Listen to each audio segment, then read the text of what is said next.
Hello दोस्तों, आपके अपने यूट्यूब चैनल सिद्धांत एकेडमी में आपका स्वागत है।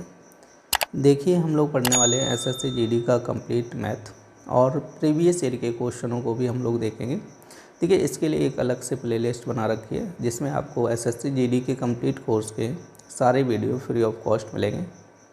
तो देखिए, ये एसएससी जीडी के कंप्लीट कोर्स का 10वां वीडियो है जिसमें हम लोग एवरेज के बारे में पढ़ेंगे। एवरेज को पढ़ने से पहले जिन लोगों ने चैनल को सब्सक्राइब नहीं किया है, कृपया वो लोग चैनल को सब्सक्राइब कर लें। तो देखिए, यहाँ पे जो फर्स्ट क्वेश्चन दिया गया, कह रहे हैं निम्नलिखित संख्याओं का औसत कितना होगा।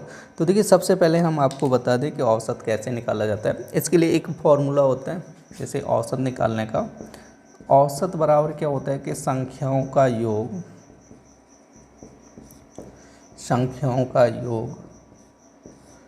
बटे कुल संख्याएं। क्या होता है? संख्याओं का योग बटे कुल संख्याएं। एक तो फॉर्मूला ये होता है। दूसरा ये होता है, यदि हम लोगों को यदि योगफल की ज़रूरत पड़े, कहीं पे भी योगफल निकालना हो, तो योगफल इक्वल टू क्या होता है? औसत गुणे संख्याएं। क्या होता है? औसत गुणे संख्या। योगफल इक्वल टू क्या होता है? औसत गुणे संख्याएं होता है। तो देखिए, ये दो फार्मूले होते हैं, ठीक है। पूरे चैप्टर में हमें क्या करना है? इन्हीं दो फार्मूलों के माध्यम से जितने भी क्वेश्चन होंगे वो सारे हल करेंगे। और भी यदि ज़रूरत पड़ेगी तो मैं बीच में ही आपको बता दूंगा, ठीक है। तो अभी तो हाल फिलहाल में इन्हीं दो फार्मूलों की आपको ज़रूरत पड़ेगी। तो देखिए, यहाँ पे जो अभी क्वेश्चन दिए गए उसमें जो फार्मूला लगेगा वो फर्स्ट फार्मूला लगेगा। औसत इक्वल टू क्या करना होता है? संख्याओं का योग बटे कुल संख्याएं। तो देखिए, ये जो क्वेश्चन दिए गए फर्स्ट क्वेश्चन, उसमें जो पहला फार्मूला लगेगा, ठीक है, क्योंकि देखिए यहाँ पे आपकी संख्याएं अलग अलग संख्याएं दी गई, तो यहाँ पे फर्स्ट फार्मूला लगेगा संख्याओं के योग बटे कुल संख्याएं। तो देखिए, यहाँ पे संख्याओं का योग करना होगा। सबसे पहले 76, 48 दिए गए और आपका 84 दिए गए, यहाँ पे 66, 70 और 64 दिए गए। क्लियर? तो देखिए, यहाँ पे जोड़िएगा 8 6 कितना हो जाएगा? 14, 14 4 18, 18 6 कितना होता है आपका? 18 6 24 हो जाएगा, 24 और 4 कितना हो जाएगा? 28 2 सही। 7 2 कितना हो जाएगा? 9 और 9 4 कितना हो जाएगा आपका? 13 हो जाएगा और 13 और 8 कितना हो जाएगा आपका? 21 हो जाएगा सही। 21 और 6 कितना होता है आपका? 27 होता है। 27 और 7 कितना हो जाएगा आपका? 34 हो जाता है। 34 और 6 कितना हो जाएगा आपका? 40 हो जाएगा, ठीक है। तो ये जो आया आपका 408 आया। क्लियर हुआ? तो देखिए, यहाँ पे हम लोगों को क्या करना होगा? अब संख्याएं काउंट करो। देखो, 1 2 3 4 5 6 संख्याएं हैं, तो यहाँ पे 6 से भाग कीजिएगा। यहाँ पे 6 से भाग करेंगे तो इसमें कितनी बार जाएगा? 6 बार जाएगा। तो कितना बचेगा आपका? 4 बचेगा, 48 हो जाएगा, ठीक है। और यहाँ पे 8 बार जाएगा, 6 8 48, ठीक है। तो 68 आंसर आ जाएगा इसका। यहाँ पे आप लोगों को ध्यान रखना है, जो एवरेज होता है, ठीक है, औसत की जो मैं बात कर रहा हूँ इस चैप्टर में, ठीक है। तो एवरेज जो होता है, हमेशा याद रखना है कि कोई किसी भी संख्या बीच की वैल्यू होती है, ठीक है। क्या हो जाएगी? एवरेज जो होता है वो क्या होता है? बीच की वैल्यू होती है। लेकिन ध्यान रखना है कि बीच की जो वैल्यू होती है वो एवरेज तभी बीच की वैल्यू होगी जब कोई सीरीज बन रही हो। जैसे यहाँ पे यदि मैं यहाँ पे आपको लिखूँ 2 4 6 8 10, ठीक है। तो एक सीरीज बन रही है, समझिए 2 2 का गैप बन रहा है, सही। जैसे 2 2 से 4 6 8 10, सही। 2 2 का गैप करके एक सीरीज बन रही है, सही। तो इसमें जो एवरेज होगा वो क्या होगा? हमारे बीच की वैल्यू हो जाएगी। एवरेज कितना हो जाएगा? बीच की संख्या हो जाएगी, 6 एवरेज हो जाएगा। नहीं तो यदि निकालना चाहते हो तो फॉर्मूले से भी निकाल सकते हो। 4 तो कितना हो जाएगा? 6 और 6 12, 12 8 20, 10 कितना हो जाएगा? 30 हो जाएगा। अब 30 में संख्याएं कितनी है? 5, 5 से भाग कीजिए, कितना हो जाएगा? 5 का 30, तो 6 एवरेज आएगा, सही। तो देखिए, हमेशा याद रखना है, यदि औसत की बात की जाए तो औसत में जो औसत होता है वो बीच की संख्या होती है। लेकिन बीच की संख्या तभी होगी जब कोई सीरीज चल रही होगी, सही। यदि कोई सीरीज नहीं चल रही है तो वहाँ पे कोई बीच की संख्या नहीं होगी। ध्यान रखना है ना, ये सोचो कि हाँ सर ने बता दिया है तो बस कोई सा भी सवाल हो उसमें लगा दो डायरेक्ट, ठीक है। तो ऐसा नहीं करना है, क्योंकि यहाँ पे देखो कोई सीरीज नहीं चल रही थी, समझे। जहाँ पे कोई सीरीज नहीं चलेगी तो उसको आपको क्या करना होगा? जोड़ना होगा, टोटल करना होगा, सही। उसके बाद आपको संख्याएँ काउंट कर ली, कितनी संख्या है उसका डिवाइड करना होगा। क्लियर है? और कहीं पे भी सीरीज चल रही है तो उसमें आपको क्या करना है? बीच की संख्या आप देख लीजिएगा, समझे। तो देखते हैं यहाँ पे एक और उदाहरण। यहाँ पे जैसे मैंने लिखा है 1, 3, 5, 7 और 9 और यहाँ पे एक और संख्या लिख दी मैंने 11। क्लियर हो? अब इसमें देख लीजिएगा 1, 2, 3, 4, 5, 6 संख्याएँ दी गई हैं, ठीक है, और एक सीरीज में दी गई हैं, सही, विषम संख्याएँ लिखी हैं, लगातार विषम संख्याएँ लिखी हैं। तो अब आप इसमें बताइए इसमें एवरेज कितना होगा, औसत कितना होगा। अब आप देखिएगा बीच की संख्या देखेंगे तो 3 संख्याएँ ये, 3 संख्याएँ ये, तो इसमें तो कोई बीच की संख्या नहीं आ रही है, सही। तो औसत कितना होगा, ऐसा नहीं है इसमें बीच की संख्या नहीं आ रही है तो बीच में कोई संख्या नहीं है, तो इसके बीच में ध्यान रखो 5 और 7 के बीच में कोई संख्या नहीं होती है क्या, 5 और 7 के बीच में क्या है आपका एक 6 है कि नहीं है, तो इसका एवरेज कितना हो जाएगा, 6 हो जाएगा। चलिए यदि आप चेक करना चाहते हो तो यहाँ पे जोड़ के आप लोग देख सकते हो, यहाँ पे तो देखते हैं, ऐड कीजिएगा 3 और 1 कितना हो जाएगा 4, 5 4 कितना हो जाएगा 9, 9 7 16, 16 9 कितना हो जाएगा आपका 25 प्लस 11 करेगा, समझे कितना हो जाएगा 36। और यहाँ पे टोटल संख्याएँ देखो कितनी है 6, 6 से भाग कीजिए कितना आ जाएगा, क्लियर है 6 आ जाएगा, क्लियर है कि नहीं। तो यहाँ पे देखिए एवरेज आपका क्या होता है, एक बीच की संख्या ही एवरेज होती है, तो ध्यान रखना है। और देखिए एक चीज़ और ध्यान रखना है, यदि बीच की संख्या आप लोग ना समझ पाओ तो क्या करना है आपका, पहली और लास्ट संख्या, ठीक है, प्रथम संख्या, ठीक है, और लास्ट संख्या, इन दोनों को जोड़ देना है, ठीक है, पहली और लास्ट को ऐड कीजिएगा, 10 और 2 कितना हो जाता है 12। अब 2 संख्याएँ जोड़ी हैं तो 2 से भाग कीजिएगा, जाहिर सी बात है, तो इसका एवरेज कितना आएगा 6 आएगा।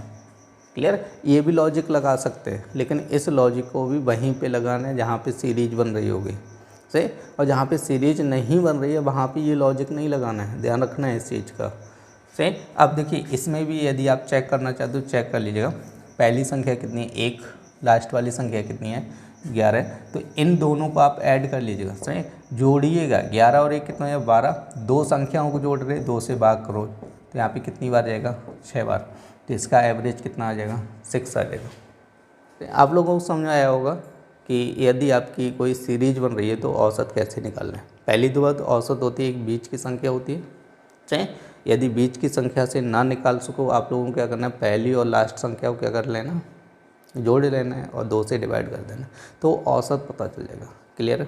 लेकिन ये चीज़ ध्यान रखना है, ये उसी में लगाना है जहाँ पे कोई ना कोई सीरीज चल रही हो, जहाँ पे कोई सीरीज नहीं चल रही है तो उसको वही तरीका लगाना होगा, संख्याओं को जोड़ना होगा, से उसके बाद आपको क्या करना होगा, जितनी भी संख्या है उससे भाग करना होगा। उम्मीद करते हैं जो अभी चीज़ें समझाई आप लोगों को समझ में आए होंगे। तो देखते हैं नेक्स्ट क्वेश्चन, ठीक है, क्वेश्चन नंबर 2 क्या कह रहा है, कह रहा है कि प्रथम 100 धन पूर्णांकों का औसत कितना होगा। देखिए प्रथम 100 धन पूर्णांक मतलब यहाँ पे ये कह रहा है कि 1 2 3 डॉट डॉट कहाँ तक की बात कर रहा है, 100 तक की बात कर रहा है, सही। अब कह रहे हैं कि 1 से लेके 100 तक के जो प्रथम धन पूर्णांक मतलब होता है आपकी पॉजिटिव संख्या, ठीक है। देखिए ये धन पूर्णांक और ऋण पूर्णांक इनके बारे में हम लोगों ने नंबर सिस्टम में बहुत कायदे से पढ़ा है, ठीक है। जो लोग पहली बार वीडियो को देख रहे हैं वो लोग नंबर सिस्टम को आप लोगों को पढ़ लीजिएगा, देख लीजिएगा वीडियो, उसमें आप लोगों को क्लियर हो जाएगा, ठीक है, धन पूर्णांक क्या होता है। तो देखिए यहाँ पे ये कह रहे हैं कि 1 से लेके 100 तक के धन पूर्णांकों का एवरेज निकालना है। यदि हम लोग यहाँ पे जोड़ने वाला तरीका लगाएंगे तो यहाँ पे 1 से लेके 100 तक की संख्याओं को जोड़ते ही रहेंगे शाम तक, सही। तो आंसर कब निकालेंगे, तो इसमें देखिए एक तो लॉजिक हमने लगाया था कि बीच की संख्या निकाल लो, ठीक है। तो इतनी बड़ी सीरीज है 1 से लेके, यदि यहाँ पे 4 6 10 संख्याएँ होती तो हम लोग बीच की संख्या भी फाइंड कर लेते, सही। इतनी बड़ी सीरीज है तो इसमें बीच की संख्या हम लोग कैसे निकालें, तो यहाँ पे आप लोगों को दूसरा तरीका मैंने बताया, क्या बताया कि पहली और लास्ट संख्या को आप ऐड कर लीजिए, सही, पहली और लास्ट, सही, पहली और लास्ट को जोड़ेगा कितना बनेगा आपका 101 बनेगा, क्लियर है। 101 बनेगा तो 2 संख्याएं ऐड की ना, तो 2 का भाग कर दो फटाफट, तो कितना हो जाएगा यहाँ पे 50.5। इसका जो औसत बनेगा वो कितना बन जाएगा 50.5 एवरेज हो जाएगा। तो देखिए नेक्स्ट क्वेश्चन क्या कह रहा है, कह रहे हैं कि प्रथम 10 सम प्राकृत संख्याओं का औसत कितना होगा। देखिए यहाँ पे प्रथम 10 सम की बात कर रहा है यहाँ पे, तो देखिए यहाँ पे क्या कह रहा है कि प्रथम 10 प्राकृत संख्याओं का औसत कितना होगा। तो यहाँ पे प्रथम 10 की बात कर रहा है सम संख्याओं की, तो पहली सम संख्या कितनी होती है 2 होती है, सही। इसी के बाद आगे आप निकालिएगा दूसरी कितनी हो जाएगी 4 6 8 10 12 14। तो यहाँ पे पहली 10 की बात कर रहा है तो कितनी संख्या हुई 3 3 6 और यहाँ पे हो जाएगी 16 18 और कितना हो जाएगा आपका 20 से। तो ये पहली कितनी होगी आपकी 10 सम संख्या होगी। इनका क्या निकालना है आपको, औसत निकालना है। तो औसत निकालने का बहुत सिंपल तरीका आप लोगों को बता चुका हूँ, सही। तो बीच की संख्या आप लोग काउंट कर लीजिएगा। तो यहाँ पे कितनी संख्याएं होंगी, 10 संख्या होंगी। अब आप यहाँ से देखिएगा, ठीक है। तो 5 संख्याएं आप लोग इधर छोड़ दीजिएगा और 5 संख्याएं इधर छोड़ दीजिएगा। तो इसके बीच की संख्या निकालो। 10 और 12 के बीच में कितना आएगा, 11। क्लियर रखते हैं, 10 और 12 के बीच में कितना आएगा, 11। तो इसका औसत कितना हो जाएगा, 11 हो जाएगा, सही। यूँ सेकंडों में आंसर निकलेगा आप लोगों का। यदि ये नहीं समझ में आ रहा है तो आप लोगों को क्या करना है, पहली और लास्ट संख्या इसको आप ऐड कर लीजिएगा, सही। पहली और लास्ट को जोड़िए, कितना है 22, और 2 संख्याओं को ऐड कर रहे हैं, 2 से भाग कीजिएगा, ज़्यादा कुछ नहीं करना है। तो इससे भी कितना आया, 11, सही। तो औसत कोई इतना ज़्यादा कठिन चैप्टर नहीं, बहुत सिंपल चैप्टर है। आप लोग कॉन्सेंट्रेट कीजिएगा, बिल्कुल समझ में आएगा। तो देखते हैं नेक्स्ट क्वेश्चन। तो देखिए नेक्स्ट क्वेश्चन क्या कह रहा है, कह रहा है कि 100 से कम सभी विषम संख्याओं का औसत कितना होगा। तो देखिए 100 से कम सभी विषम संख्याओं की बात कर रहा है। तो 100 से कम का मतलब यहाँ पे जैसे आपकी 1, 3 डॉट डॉट, और 100 से कम बात कर रहा है। 100 से कम विषम कितना होता है, 99, सही, 99। तो 1 से लेकर 99 तक की विषम संख्याओं का औसत पूछा गया है। तो इसमें क्या करना है, बीच की संख्या निकालनी है। और औसत में हमेशा याद रखना है बीच की संख्या, लेकिन बड़ी सीरीज है तो इसलिए बीच की संख्या हम लोग याद नहीं कर सकते। सही, जैसे 10 पद हों सीरीज में, ठीक है, 5-6 पद हों तो आराम से निकाल सकते हैं हम लोग, लेकिन इतनी बड़ी सीरीज में हम लोग कैसे निकालेंगे। तो देखिए लॉजिक तो आप लोगों को बता दिए गए। यहाँ पे जैसे पहली और लास्ट, जैसे पहली और लास्ट संख्याओं को आपको क्या करना है, ऐड कर लेना है। तो पहली लास्ट को ऐड करेंगे, कितना हो जाएगा 100, और इसमें 2 से भाग कर दीजिएगा, कितना आएगा 50। क्लियर है। तो इसका जो औसत हो जाएगा वो कितना हो जाएगा, 50 हो जाएगा। या देखिए फॉर्मूले टाइप में याद करना चाहते हो तो यहाँ पर याद कर लीजिएगा। ध्यान रखना है कि लगातार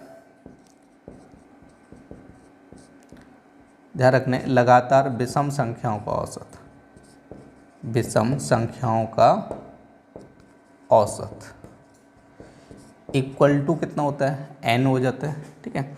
यदि आपका सम संख्याओं का औसत पूछे, लगातार सम संख्याओं का औसत कितना हो जाता है, n+1, सही। अब आप लोग सोच रहे हैं n क्या होता है, n कुछ नहीं होता है, जो यहाँ पे सम और विषम जो संख्याएं होगी उन्हीं को n बोला जाएगा, ठीक है। अब आपसे कह रहा है कि 1 से लेकर 100 तक की बात कर रहे हैं, सही। अब इसमें ये बताओ आप लोग, सम संख्याएं कितनी होंगी, विषम संख्याएं कितनी होंगी, बताओ भाई। यदि नहीं समझ में आ रहा है तो यहाँ पे देखिए हम लोग लिख रहा हूँ 1 2 3 4 5 6 7 8 9 10, मैंने 10 तक की संख्या लिखी। तो सबसे पहले यहाँ पे हम लोग विषम काउंट करते हैं, 1 2 3 4 5, सही। तो देखिए 1 से लेके 10 तक की संख्याएं लिखी। इसमें विषम संख्याएं कितनी है आपकी, 5 हैं, और सम संख्याएं कितनी है, 5 है। तो मतलब समझ में आया कुछ, कि जो 1 से लेके 10 तक की हमने संख्याएं लिखी हैं उसमें आधी क्या है, सम है, आधी संख्याएं क्या है, विषम है। तो ये लॉजिक याद रखना है यहाँ पे भी। तो यहाँ पे 1 से 100 तक की बात कर रहा है, तो इसमें सम संख्याएं कितनी होंगी, 50, और विषम संख्याएं कितनी होंगी, 50 होंगी। तो जो 50 है ना वो n का मान है, ध्यान रखना है। तो यहाँ पे अब आप लोग ये बताइएगा 1 से लेके 50 तक, 1 से लेके 100 तक में विषम संख्याएं कितनी हैं, 50 है। तो यहाँ पे जो n का मान है वही रख दिए, इसका तो औसत कितना हो जाएगा, 50 हो जाएगा। पेन भी नहीं चलाना है आप लोगों को, इसमें क्या है, जोड़ के आधा भी करना है। तो यदि ये चीज़ आप याद रखते हो तो ये चीज़ आप याद रख सकते हो, सही। यदि आपसे बोला जाए 1 से लेकर 60 तक की संख्याओं का औसत कितना होगा, सही। 1 से लेकर 60 तक की संख्याओं का औसत फटाफट बताइएगा कितना हो जाएगा। अब आप लोग सोच लो, 60 तक की बात कर रहा है तो विषम संख्याएं कितनी होंगी, 30 होंगी ना। तो इसका औसत कितना हो जाएगा, 30 हो जाएगा। यदि आपसे बोला जाए 1 से लेकर 80 तक की संख्याओं का औसत कितना हो जाएगा, अब आप इसमें देख लीजिएगा 1 से 80 तक की बात कर रहे हैं तो विषम संख्या कितनी होगी, 40 होगी। तो इसका आंसर कितना हो जाएगा, 40 हो जाएगा। क्लियर है। तो ये विषम के लिए बोला गया। यदि यही चीज़ आपको सम के लिए बोली जाती तो क्या करना होता है, सम में क्या करना है, n निकाल लेना, उसमें 1 प्लस कर देना है, समझे। यदि आपसे बोला जाए 1 से लेकर 80 तक की सम संख्याओं का औसत कितना होगा। तो अब ये बताओ, पहले तो 1 से 80 तक की बात कर रहे हैं, तो इसमें n का मान कितना होगा, 40 हो जाएगा। 40 + 1 कर लो, 41 आएगा। समझे नहीं। तो यदि सम संख्याओं के औसत की बात करता है तो उसको आप n+1 कर सकते हो, नहीं तो आप लोग क्या कर सकते हो, विषम की बात कीजिए तो n कर सकते हो। ठीक है, तो ये चीज़ याद रख सकते हो तो याद रख लो, नहीं तो फिर लॉजिक तो बता ही दिया है, पहली और आखिरी जोड़ के आपको क्या करना है, 2 से डिवाइड कर देना।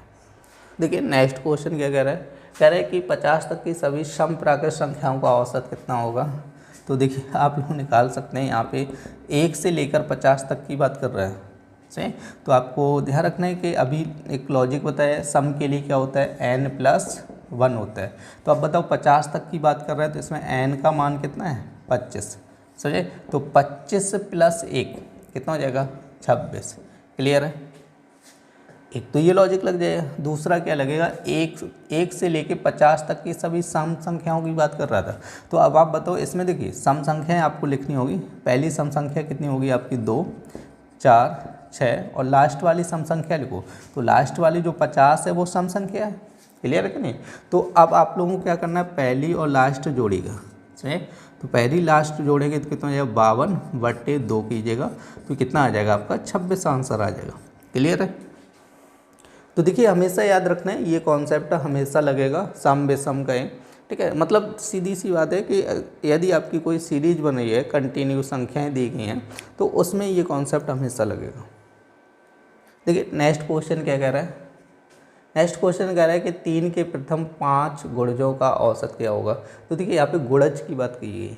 देखिए गुणज का ध्यान रखना है। तो यहाँ पे आपकी जैसे मैं संख्या लिख रहा हूँ, 1, 2, 3, 4, 5, 6, 7, 8, 9, ठीक है, 10 लिख रहा हूँ।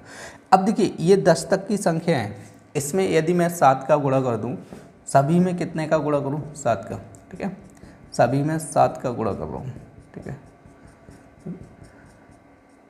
तो देखिए गुणा करने के बाद यहाँ पे आप लोग लिखिएगा कितना बनेगा, 1, 14, 21 और कितना हो गया, 28, 35 हो जाएगा, 42 हो जाएगा, 49, 56, तो यहाँ पे कितना हो जाएगा, 63 और कितना हो गया, 70। तो इस चीज़ को यदि देखा जाए तो ये कितने का, 7 का पहाड़ा बन गया, टेबल बन गया। सही है। तो देखिए 1 से लेकर 10 तक की संख्याएं लिखी, उसमें हमने क्या किया, सभी संख्याओं में 7 का गुणा कर दिया, तो ये क्या, 7 का टेबल बन गया। यदि 1 से लेकर 10 तक की संख्या में 8 का गुणा कर दें तो 8 का टेबल बन जाएगा। तो कुछ चीज़ समझ में आई आप लोगों की, जो मैं चीज़ समझाना चाह रहा हूँ कि गुणज का मतलब यही होता है। सही। अब किसी भी संख्या में यदि 7 का गुणा कर दो तो ये 7 का गुणज हो गया। किसी भी संख्या में जैसे हम लोग 8 का गुणा कर देंगे तो 8 का गुणज हो गया।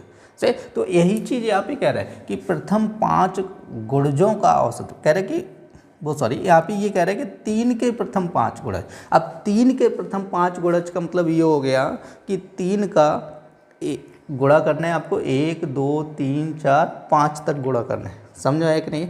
3 का कितने तक गुणा करना है, 5 तक गुणा करना है। तो यहाँ पे 3 का जैसे एकम करेंगे तो कितना, 3 हो जाएगा, 6 हो जाएगा और यहाँ पे कितना है, 9 हो जाएगा, 12 हो जाएगा, 15 हो जाएगा। क्लियर नहीं। और भी कहते हैं तो और भी आगे तक लिख लेते हैं, समझे नहीं। और ज़्यादा तक कहता है, यहाँ पे यदि आपसे ये कह देता है 3 के प्रथम 50 गुणज की बात कर देता तो वहाँ तक पूरा नहीं लिखते हम लोग, लास्ट में लिख के एक क्वेश्चन को हल कर लेते हैं, वो अभी हम देखेंगे।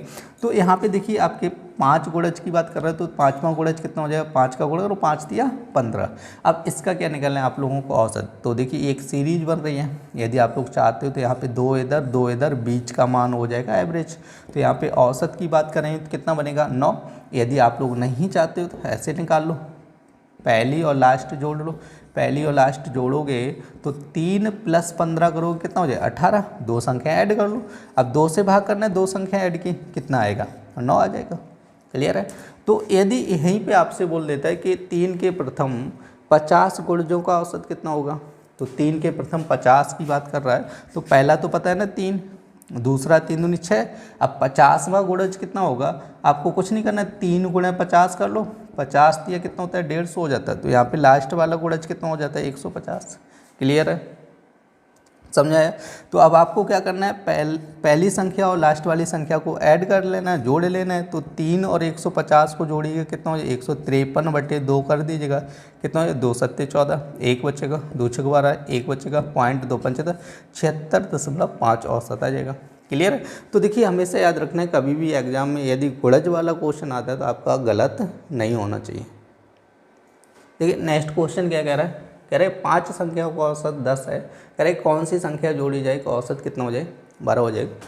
तो देखिए यहाँ पे हम लोग क्या करेंगे, एक फॉर्मूला हमने बताया था स्टार्टिंग में, इसी वीडियो में बताया था कि योगफल ज्ञात करने का जो फॉर्मूला होता है वो क्या होता है, औसत गुणे संख्या।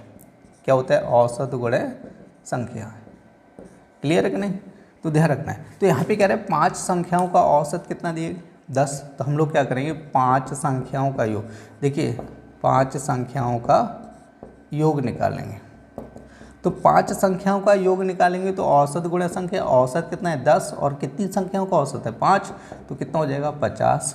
अब कह रहे हैं कोई एक संख्या इसमें क्या की जा रही है, जोड़ दी जा रही है। अब बताओ ये 5 संख्याओं की योग कितना है 50, यदि एक संख्या जोड़ देंगे तो कितनी संख्याएं हो जाएंगी, 6 संख्याएं हो जाएंगी। ध्यान रखना है, क्यों अभी तो कितनी संख्या है 5 हैं, एक और प्लस कर दो तो 6 संख्याएं हो जाएंगी। तो हम लोग यहाँ पे निकालेंगे 6 संख्याओं का औसत। क्या निकालेंगे, 6 संख्याओं का योग निकालना है, औसत नहीं निकालना है, 6 संख्याओं के योग निकालना है। योग कैसे निकालोगे, औसत गुणा संख्या कर लो। औसत कितना आ रहा है 6 संख्याओं का, 12 आ रहा है, तो यहाँ पे 12 गुणा 6 कर लो, 12 गुणा 6 करोगे कितना आएगा 72। क्लियर हुआ। तो देखिए 5 संख्याओं का योग कितना आ रहा है 50, 6 संख्याओं की योग कितना आ रहा है 72 आ रहा है, तो कितना ज़्यादा बढ़ गया 22। सही, तो 22 बढ़ गया ना, तो यही वो छठी संख्या है, सही, जो जोड़ने की बात कर रहा है। तो कौन सी संख्या जोड़ी जाएगी 22। तो देखिए नेक्स्ट क्वेश्चन क्या कह रहा है कि 7 क्रमागत संख्याओं का औसत 33 है, तो इनमें सबसे बड़ी संख्या कौन सी होगी। तो देखिए यहाँ पे 7 क्रमागत की बात कर रहे हैं, क्रमागत लॉजिक समझ लेना, थोड़ी भाषा को भी समझना है, सही लैंग्वेज समझनी है। कह रहे क्रमागत का मतलब क्या हुआ, 7 क्रम से संख्याएं दी गई और उनका औसत कितना दिया है 33। और आप लोगों को बता चुका हूँ जो औसत होता है वो क्या होता है, बीच की वैल्यू होती है। सही, जो 33 दिया ना औसत, ये कहाँ की वैल्यू दी गई, बीच की वैल्यू दी गई, समझे। 33 कहाँ के दिया, बीच का मान दिया गया। और कितनी संख्याओं की बात कर रहे हैं, 7 संख्याओं की बात कर रहे हैं। तो आप लोग समझ सकते हैं 3 इसके इधर संख्याएं होंगी और 3 संख्याएं इस साइड होंगी, तो 3 संख्याएं इधर साइड होंगी और 33 के 3 संख्याएं इधर साइड होंगी, पीछे साइड। सही, और कैसी बात कर रहे हैं, किस प्रकार की संख्याओं की बात कर रहे हैं, क्रमागत। क्रमागत का मतलब क्रम से। अब आप लोग बताओ 33 के बाद क्या आएगा, 34 आ जाएगा, 34 के बाद क्या आएगा 35, 35 के बाद क्या आएगा 36। अब इसके यदि पीछे की बात करें तो कितना हो जाएगा 32, 31, 30। समझे। हमसे पूछा इनमें सबसे बड़ी संख्या कौन सी होगी, तो आप लोग बताओ सबसे बड़ी संख्या कौन सी होगी, 36 आंसर हो जाएगा। क्लियर। यदि आपसे पूछा है सबसे छोटी संख्या कौन सी होगी, 30 आंसर हो जाएगा। सही है। नेक्स्ट क्वेश्चन क्या कह रहे हैं कि 4 क्रमागत सम संख्याओं का औसत 27 कह रहे हैं इनमें सबसे बड़ी संख्या क्या होगी। अभी जैसे पीछे क्वेश्चन लगाया था सेम टू सेम वही क्वेश्चन है, लेकिन उसमें क्रमागत कह रहा था, इसमें सम संख्याओं की बात कर रहे हैं। सही, और कितनी संख्याओं की बात कर रहे हैं, 4 संख्याओं की बात कर रहे हैं। देखिए सम संख्याओं की बात कर रहे हैं यहाँ पे, तो आपको एक बीच की संख्या होगी और यहाँ पे 2 इधर होंगी और 2 इधर होंगी। अब आप लोग सोच रहे हो 5 संख्याएँ कर ली, देखो 5 संख्याएं नहीं है, जो इसका औसत है वो तो बीच की संख्या है, समझे नहीं। लेकिन औसत यहाँ पे यदि देखा जाए तो ये कैसा है, विषम है। सही, हमसे कैसी संख्याओं की बात कर रहे हैं, सम संख्याओं की बात कर रहे हैं। सही, तो ये विषम है इसलिए इसको संख्या में काउंट नहीं करेंगे, बट ये बीच में रहेगा, ध्यान रखो, समझे ना। तो ये संख्या में नहीं गिनना है, संख्याएँ तो इसके पीछे मतलब पीछे 2 होंगी और इसके आगे 2 संख्याएँ होंगी। सही, तो इसको संख्याओं में काउंट नहीं करना है, समझे। तो इसके बाद हमें एक लॉजिक लगाना है ये कि इसके बाद सम संख्या कौन सी होगी, 28 हो जाएगी। 28 के बाद कौन सी सम संख्या होगी, 30 हो जाएगी। और हमसे कह रहे हैं सबसे बड़ी संख्या कौन सी होगी, सबसे बड़ी संख्या 30 हो जाएगी।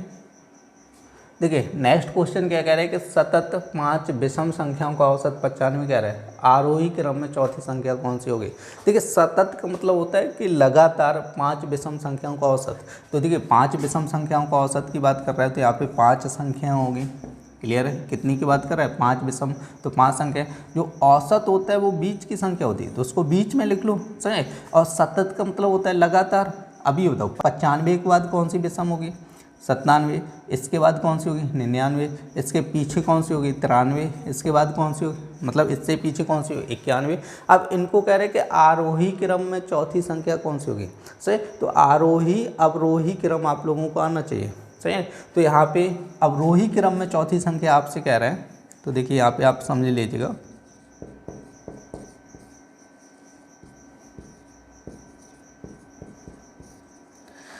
देखो आरोही क्रम कहता है तो आपका बढ़ता हुआ क्रम होता है, जैसे 1 2 3 4, जैसे बढ़ता चला जाए, संख्या कैसी हो? बढ़ती चली जाएगी, सही। ग्राफ कैसा हो? बढ़ता चला जाए, तो ये होता है आपका आरोही क्रम, सही। अवरोही क्रम होता है घटता हुआ क्रम, सही। घटता हुए क्रम का मतलब जैसे 10 लेकर 10 के बाद 9, उसके बाद 8, उसके बाद 7 डॉट डॉट ऐसे करके घटता अगर जा रहा हो ग्राफ, सही, तो उसको बोला जाता है अवरोही क्रम, सही। घटते हुए क्रम में संख्या लिखो, तो वही हमसे कह रहा है कि अवरोही क्रम में, अवरोही क्रम का मतलब घटता हुआ क्रम हो जाएगा, पहले ये, दूसरी, तीसरी, चौथी। तो हमसे कह रहा है आपकी अवरोही क्रम में हमसे क्या कह रहा है कि आपकी चौथी संख्या कौन सी होगी? तो देखिए इसके हिसाब से आपकी 93 आ रही है, तो देखिए इसके हम लोग आंसर की बात करेंगे तो 93 हो जाएगा, ठीक है। हमसे कह रहे हैं कि आरोही क्रम की चौथी संख्या की बात कर रहा है तो 93 हो जाएगा। देखिए यहाँ पे यार 93 ऑप्शन में दिया नहीं गया, तो हो सकता है यहाँ पे आपका कोई मिस्टेक हो गई हो, अवरोही की जगह आरोही क्रम लिखा हो, ठीक है। तो कोई दिक्कत नहीं है, सही। तो आरोही क्रम से लगा लेना तो आंसर आ जाएगा, लेकिन यहाँ पे अवरोही के हिसाब से 93 आएगा, ऑप्शन मैच नहीं हो रहा, ठीक है। देखिए नेक्स्ट क्वेश्चन क्या कह रहा है कि ए बी सी डी 4 क्रमांकित विषम संख्याएं हैं जिनका औसत कितना कह रहा है? 42 कह रहा है। तो देखिए यहाँ पे ए बी सी और डी 4 क्रमांकित विषम संख्याओं की बात कर रहा है, औसत कितना दिया गया आपका? 42। तो देखिए 42 जो है वो सम संख्या है, ध्यान रखना है। 42 क्या है? सम संख्या है, तो इसको आपको औसत में काउंट नहीं करना है, ध्यान रखना है। इसको छोड़ के जो आगे 2 होंगी पीछे 2 होंगे, समझे। और वो कैसी संख्या होंगी? विषम संख्या है। अब आप ध्यान रखना है 42 के बाद विषम कितना आएगा? 43, और उसके बाद कितना आएगा? 45। इसके पीछे कितना आ जाएगा? 41, फिर कितना आ जाएगा? 39, समझे। तो हमसे कह रहे हैं वी और डी का गुणनफल, वी का गुणनफल और डी का गुणनफल, समझे।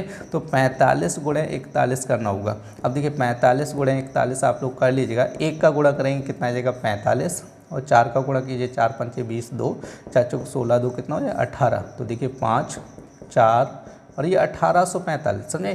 तो इसका जो आंसर आ जाएगा वो सी ऑप्शन हो जाएगा, 1845। देखिए नेक्स्ट क्वेश्चन क्या कह रहा है आपका? कह रहा है कि 5 क्रमांकित सम संख्याएं दी गई आपकी A B C D E, और औसत कह रहा है 66। तो A B C D E 5 की बात कर रहा है, तो देखिए सम संख्याओं की बात कर रहा है, औसत भी आपका कैसा है? सम है, ध्यान रखना है। तो यदि औसत सम है तो इसका मतलब इसको हमें काउंट करना होगा, क्लियर। औसत विषम आ जाता है तो इसको काउंट नहीं करते, ये चीज़ आप लोग ध्यान रखना है, माइंड में सेट कर लीजिएगा। तो यहाँ पे औसत सम है तो इसको बीच में लिखना है। इसके बाद सम संख्या कौन सी होगी? 66 के बाद कितनी होती है? 68, 68 के बाद कितनी हो जाएगी? 70, उसके बाद 64, और उसके बाद कितनी हो जाएगी? 62। तो हमसे कह रहे हैं वी और ई का गुणनफल बताओ, वी और ई का गुणनफल, सही। 64 गुणे 70 कर लीजिएगा, सही। तो 0 आएगा, 7 चौक 28 हो जाएगा, 2 7 छंग 42, 2 कितना हो जाएगा? 44, सही।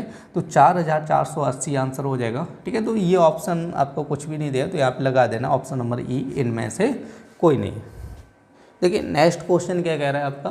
कह रहा है कि 3 संख्याओं का औसत कह रहा है 7 है, पहली 2 संख्याओं का औसत 4 है, तो कह रहे हैं तीसरी संख्या क्या हो जाएगा, समझे।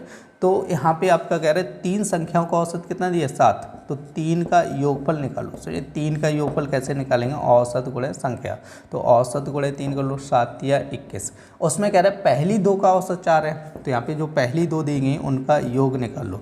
पहली 2 का योग निकालोगे तो औसत गुणे संख्या, औसत कितना है? 2, वो 4 है, गुणे 2 कर दोगे, 4 दूनी 8, क्लियर। तो देखिए यहाँ पे 3 संख्याओं का योगफल कितना आया? 21। 2 संख्याओं का योगफल कितना है? 8। तो यहाँ पे देखो एक संख्या छूट रही ना, उसको घटाओ, 15 में से 21 में से 8 गया, कितना बचेगा आपका? 13 बचेगा। तो इसका जो आंसर आ जाएगा वो कौन सा आ जाएगा? 13 हो जाएगा, ऑप्शन नंबर बी। देखिए नेक्स्ट क्वेश्चन क्या कह रहा है कि 3 संख्याओं का औसत 28 है। कह रहा है पहली संख्या दूसरी संख्या की आधी है, तीसरी संख्या कह रहा है दूसरी संख्या की दोगुनी है, तो तीसरी संख्या क्या होगी? तो देखिए यहाँ पे आपको इसका अनुपात बना के लगाना होगा, फर्स्ट सेकेंड थर्ड से, तीन संख्याओं की बात कर रहा था। सही कह रहे हैं कि पहली संख्या जो है दूसरी की आधी है। सही, तो पहली संख्या क्या कह रहे हैं दूसरी की आधी है और तीसरी संख्या दूसरी की दोगुनी है, तो यहाँ पे 2 मान लीजिएगा। सही, तो पहली संख्या कितनी हो जाए दूसरी की आधी, तो इसकी आधी कर लो, कितना हो जाए 1। और जो तीसरी संख्या कह रहा है दूसरी की दोगुनी है, तो ये जो संख्या होगी तीसरी इसके कितनी हो गई दोगुनी, दोगुनी का मतलब कितना हो जाएगा 4 हो जाएगी। सही, तीनों संख्याओं का अनुपात बन गया। तो हमसे कह रहे हैं कि तीन संख्याओं का औसत कितना दिया 28, तो हम लोगों को निकालना होगा योगफल। सही, तीन संख्याओं का योग कितना हो जाएगा, आप लोगों को बता चुका हूँ फार्मूला क्या होता है, योग बराबर क्या होता है औसत गुणे संख्या होता है। सही, तो औसत कितना दिया है आपका 28 गुणे कितना कर लीजिएगा 3, तीन संख्या होगा, तो योग कितना हो जाएगा 28 गुणे 3, तो आप लोग योगफल कीजिए कितना हो जाए 4 2 6 और 1 कितना हो जाए 7, तो 7 इक्वल टू कितना हो जाए 28 गुणे 3, तो ये हो जाएगा 7 से कटिएगा 7 चौको 28, तो 1 बराबर कितना हो जाएगा 4 तिया 12, 1 का मान कितना आ गया 12, तो हमसे कह रहे हैं तीसरी संख्या क्या होगी। अब तीसरी संख्या यहाँ पे कितनी है 4 है, तो 1 बराबर 12, तो 4 बराबर कितना हो जाएगा आपका ये बताइए, 4 बराबर कितना हो जाएगा 12 चौको 48। समझे, जो तीसरी संख्या हो जाएगी वो कितनी हो जाएगी 48, ऑप्शन नंबर ए। देखिए नेक्स्ट क्वेश्चन क्या कह रहे हैं यहाँ पे, कह रहे हैं 5 संख्याओं के योग 240 है, कह रहे हैं पहली दो संख्याओं का औसत 30, कह रहे हैं अंतिम दो संख्याओं का औसत 70, कह रहे हैं तीसरी संख्या क्या होगी। तो यहाँ पे देखते हैं, कह रहे हैं कि 5 संख्याओं का योग कितना दिया है 240, कह रहे हैं 5 संख्याओं का योग कितना कह रहे हैं 240, कह रहे हैं पहली दो संख्याओं का औसत कितना कह रहे हैं 30 कह रहे हैं, तो 2 का योगफल निकालो, पहली दो संख्याओं का योगफल कितना हो जाए औसत गुणे संख्या 30 गुणे 2 कर लो, 30 दूनी 60, कह रहे अंतिम दो संख्याओं का औसत, तो यहाँ पे योगफल निकालिए, अंतिम दो का योग निकालेंगे कितना हो जाएगा आपका 70 गुणे 2 हो जाएगा। क्लियर, दो संख्याओं औसत गुणे संख्या जो 70 दिया है वो कितनी संख्याओं का औसत दिया है 2 संख्याओं का, 70 गुणे 2 कर लीजिए कितना हो जाएगा 140। क्लियर, अब इन दोनों का देखिए 2 और 2 संख्याएं कितनी हो जाएंगी 4, तो इन 4 संख्याओं का योगफल कितना दे रहे हैं 200 दे रहा है। सही, तो हमसे कह रहे हैं कि तीसरी संख्या, अब आप लोग समझ रहे हैं तीसरी संख्या, देखिए यहाँ पे आप लोग समझ लीजिएगा, इसका मतलब जैसे संख्या मान रहा हूँ x1 x2 x3 x4 x5, इस तरह से संख्याएं मान रहा हूँ, समझे नहीं। तो आपसे कह रहे हैं कि पांचों संख्याओं का योगफल 240 है, कह रहे हैं कि पहली दो संख्याओं मतलब ये हो गया x1 प्लस x2 का योगफल, कह रहे हैं कि अंतिम दो इसका मतलब हो गया x4 प्लस x5, अब बीच की संख्या छूटी है ना ये 3। सही, तो इसका पूछा गया तीसरी संख्या का, आपको समझ में आया होगा। तो हमने क्या किया, जो पहली दो संख्याओं का औसत दिया गया था उनको योगफल निकाला, कितना आया 60, लास्ट की दो संख्याओं का औसत दिया तो उनका क्या निकालिए योगफल कितना है 140। तो देखिए ये पहली दो और लास्ट की दो, इन दोनों संख्याओं को हमने जोड़ लिया, 2 और 2 मतलब हो गया 4 संख्याओं का योगफल कितना आ गया 200, और 5 संख्याओं का योगफल कितना है 240। तो देखिए 5 संख्याओं में से 4 संख्याओं का जो योगफल हमें पता है वो घटा दीजिएगा, तो तीसरी संख्या पता चल जाएगी ऑटोमेटिक। तो 240 में से 200 घटाइए कितना बचेगा 40 बचेगा। क्लियर है, तो ये हमारा हो जाएगा आंसर। देखिए नेक्स्ट क्वेश्चन क्या कह रहा है, 5 संख्याओं का औसत कह रहा है 65 है, इनमें से प्रथम दो संख्याओं का औसत कह रहा है 81, अंतिम दो संख्याओं का औसत 38, कह रहा है तीसरी संख्या क्या होगी। देखिए सेम वही क्वेश्चन दिया गया है, कह रहा है 5 संख्याओं का औसत दिया है, तो यहाँ पे निकालिएगा 5 का योग। तो कैसे निकालेंगे, 65 गुणे 5 हो जाएगा, तो 5 का गुणा कीजिए 55 25 2 5 का 30 2 32, समझे 325 हो जाएगा। क्लियर, तो कह रहे हैं प्रथम दो संख्याओं का औसत, तो यहाँ पे 2 का योगफल निकालिए आप लोग, कितना औसत दिया है 81 दिया है, तो 81 गुणे 2 कीजिएगा कितना हो जाएगा 2 एकम 2 और 2 अट्ठे 16 हो जाएगा। क्लियर कि नहीं, तो 162 हो जाएगा। अब इसी तरह अंतिम दो का औसत कह रहे हैं, तो अंतिम दो का योगफल निकालो कितना हो जाएगा आपका, कितना कह रहा है 38 कह रहा है, तो 38 गुणे 2 कीजिएगा तो 2 अट्ठे कितना हो जाएगा 16, 2 3 6 और 1 7 76 हो जाएगा। समझे, देखिए 2 और 2 कितना हो जाएगा 4 संख्याओं का योगफल कीजिएगा, फटाफट आप लोग योगफल करो, 6 2 कितना हो जाएगा 8 7 6 13 और ये हो जाएगा 238। क्लियर हुआ। तो देखिए 4 संख्याओं का योगफल कितना आ रहा है 238 और 5 संख्याओं का योगफल कितना दिया 325, तो आप 325 में 238 घटा दीजिए। देखिए 15 में से गया 8 7 बचेगा, अब 2 में से 3 जाएगा नहीं, यहाँ से लेंगे 12, 12 में से 3 गया कितना बचेगा 9, तो इसका जो आंसर आएगा वो कितना आ जाएगा 97। देखिए नेक्स्ट क्वेश्चन क्या कह रहा है, कह रहा है 13 संख्याओं का औसत कितना कह रहा है 68 कह रहा है प्रथम 7 संख्याओं का औसत 63 कह रहा है, जबकि अंतिम 7 संख्याओं का औसत 70 कह रहा है, तो 7वीं संख्या क्या होगी। देखिए सेम टू सेम वही क्वेश्चन है, इस क्वेश्चन को मैं सॉल्व नहीं करूँगा, ये क्वेश्चन आपके लिए है, होमवर्क समझ लीजिएगा। इस क्वेश्चन को आप लोग इसको सॉल्व कीजिएगा और कमेंट में इसका आंसर बताइएगा कितना आएगा। तो हम लोग देखते हैं नेक्स्ट क्वेश्चन। देखिए नेक्स्ट क्वेश्चन क्या कह रहा है कि दो संख्याओं a तथा b का औसत कह रहा है 20 है, b तथा c का औसत 19 है, c तथा a का औसत कह रहा है 21 है, तो a का मान ज्ञात कीजिए। तो हमसे कह रहे हैं देखो a और b का औसत 20 दिया गया, तो हम लोग निकालेंगे योगफल। a और b का योगफल कितना हो जाएगा, योगफल बराबर क्या होता है, औसत गुणे संख्या। औसत कितना है 20 और संख्याएं कितनी है 2, 2 का औसत 20 दिया, तो 20 गुणे 2 कर लो, कितना हो जाएगा योगफल 40। क्लियर है। तो यहाँ पे देखो फिर दो संख्याओं का औसत कितना कह रहा है 19, तो v और c इन दोनों का योगफल निकालो, 19 दूनी कितना हो जाएगा 38। तो इसी तरह c और a का औसत कितना कह रहा है 21, तो यहाँ पे योगफल निकालो, c और a का योगफल निकालो, 21 दूनी कितना हो जाएगा 42। क्लियर हुआ। तो आप लोग क्या कीजिएगा, इनको जोड़ लीजिएगा। सही, तो इनको जब प्लस करेंगे तो a और a कितना हो जाएगा 2a बनेगा। सही, v और b कितना हो जाएगा 2b हो जाएगा, और और c कितना बनेगा 2c बनेगा। इसको जोड़िए 8 2 10 की 0 और 4 3 कितना, वो सॉरी 4 3 7 हो जाएगा, 7 4 11 और एक हासिल 12 120। तो यहाँ से 2 कॉमन कर लो। समझे, तो a plus B plus C equal to कितना हो जाएगा 120, 2 से काटिए कितना आएगा 60। तो यहाँ से देखो a प्लस बी प्लस सी बराबर कितना आया 60। तो देखिए तीनों संख्याओं का योगफल कितना आया 60 आ गया। कम से किसका पूछा है a का, तो आप लोग समझ गए होंगे जब तीनों का योगफल 60 है तो a का पूछा है, b और c का मान घटा दीजिए, और v और c का मान कितना है 38 है। तो देखिए 60 में से 38 घटाओ, कितना बचेगा 10 में से 8 गया 2, और यहाँ बचेगा 5 में से 3 गया 2, 22 आंसर आ जाएगा। सही, तो जो आपका a का मान हो जाएगा वो कितना हो जाएगा 22 हो जाएगा। देखिए नेक्स्ट क्वेश्चन क्या कह रहा है कि एक समूह में विद्यार्थियों का औसत अंक कितना है 63 है, इनमें से 3 के प्राप्त अंक कितने दिए गए, कह रहे हैं शेष 6 विद्यार्थियों के औसत अंक कितने होंगे, हमसे ये पूछ रहा है। तो देखिए आप लोग समझिएगा, समूह की बात कर रहे हैं और कह रहे हैं 3 के प्राप्त अंक ये दिए गए, कह रहे हैं शेष 6, तो आप लोग समझ सकते हैं समूह में कितने लोग हैं। देखो 3 तो ये कह रहे हैं और शेष 6 की बात कर रहा है, तो यहाँ पे समूह में कितने लोग हैं 9 लोग हैं। क्लियर है कि नहीं। तो यहाँ पे जो औसत दिए गए हम लोग इसको निकालेंगे योगफल, और योगफल कितने लोगों का 9 लोगों का योगफल निकालेंगे, तो 63 गुणे 9 कर लीजिएगा, और 9 3 कितना होता है आपका 27 हो जाएगा 2, और 9 6 कितना होता है आपका 54, 54 2 कितना हो जाएगा 56। ठीक है, तो 567 आ जाएगा। अब कह रहे हैं कि इनमें से 3 संख्याओं का योगफल, मतलब 3 का मतलब 78, और कितना दिया 69, और कितना दिया 48 इनका, तो इनको जोड़ेगा 9 8 कितना हो जाएगा आपका 17, जैसे 17 और 8 कितना हो जाएगा आपका 25 हो जाएगा। क्लियर, तो 2 हो जाएगा 7 2 9, 9 6 15, 15 4 कितना होता है आपका 19, तो ये आ जाएगा 195। तो देखिए यहाँ पे आप लोग घटाइएगा कितना बचेगा, 7 में से 5 गया कितना बचेगा 2, तो देखिए यहाँ पे 7 में से 5 गया कितना बचेगा 2, तो यहाँ पे 6, देखिए 6 में से 9 तो जाएगा नहीं, ठीक, तो एक का हाथ से लेंगे तो कितना हो जाएगा 16। अब 16 में से गया कितना गया आपका 9, तो कितना बचेगा आपका 7 बचेगा। क्लियर, तो अब उसके बाद यहाँ पे बचेगा 4, 4 में से एक गया कितना बचेगा 3, तो इसका जो शेष बचेगा वो कितना बचेगा 372। समझे, जो शेष बचा ध्यान रखना है। 9 का योगफल कितना था 567 था।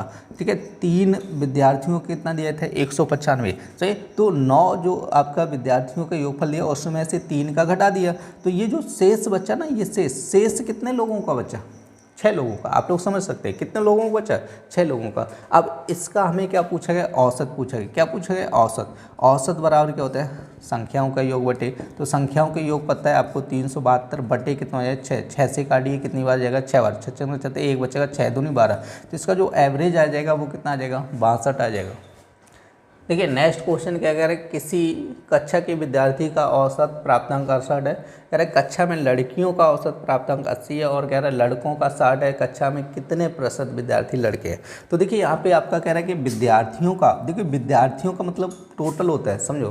देखिए विद्यार्थी यदि कह रहे हैं तो लड़का लड़की दोनों मिला के बोल रहे हैं, ध्यान रखो, तो लड़का लड़की दोनों का औसत कितना दिया है 68 दिया है, और यहाँ पे कह रहे हैं लड़कियों का कितना अलग दे रहा है 80, लड़कों का कितना दे रहा है 60 दे रहा है। देखिए इस टाइप से जब भी एग्जाम में क्वेश्चन आए तो आप लोग समझ लीजिए इसको मिश्रण से हम लोग लगाएंगे, समझे। तो लड़कियों का कितना दिया 80, और लड़कों का कितना कह रहा है, लड़कों का कह रहा है 60, लेकिन टोटल मिला के कितना कह रहा है 68 कह रहा है, टोटल मिला के मतलब दोनों का। तो अब हम लोगों को पता है मिश्रण में हम लोग क्या करते हैं, क्रॉस घटाते हैं। सही, इसको क्रॉस घटाइएगा। अब इन दोनों घटाने का मतलब ये नहीं 60 में से 68 घटाओ -8 लिख लो, माइनस नहीं, घटाने का मतलब दोनों के बीच में डिफरेंस निकालो। कितने का अंतर है, 8 का। इधर डिफरेंस निकालो, कितने का अंतर बनेगा, 12 का। घटा के देख लो आप लोग, 4 दूनी 8, 4 तिया 12, मतलब यहाँ पे बनेगा 2:3। क्लियर हुआ। तो यहाँ पे जो लड़के और लड़कियों का जो अनुपात बन रहा है वो कितना बन रहा है, 2:3 बनेगा। लेकिन हमसे 2:3 नहीं पूछा गया, हमसे ये कह रहा है लड़कों का प्रतिशत बताओ। तो आप लोग बताइए लड़के कितने हैं, यहाँ पे 3 है, लड़के कितने हैं 3। अब बट्टे का करना है, टोटल स्टूडेंट कितने हैं ये बताओ, 3 2 5। कुल स्टूडेंट कितने हैं 5, और परसेंटेज लगाना है तो 100 का गुणा कर दो, तो 5 से काटिए कितना हो जाएगा 20, और 20 दिया कितना हो जाएगा 60। यहाँ पे लड़कों का जो प्रतिशत आएगा वो कितना आ जाएगा, 60% लड़के हैं। ये था SSC GD के कंप्लीट कोर्स का 10वां वीडियो, जिसमें हम लोगों ने औसत को पढ़ा था। उम्मीद करते हैं वीडियो आपको पसंद आया होगा। यदि वीडियो आपको पसंद आया हो तो कृपया वीडियो को लाइक करें, शेयर करें और चैनल को सब्सक्राइब करें। फिर मिलते हैं नेक्स्ट वीडियो में, तब तक के लिए धन्यवाद।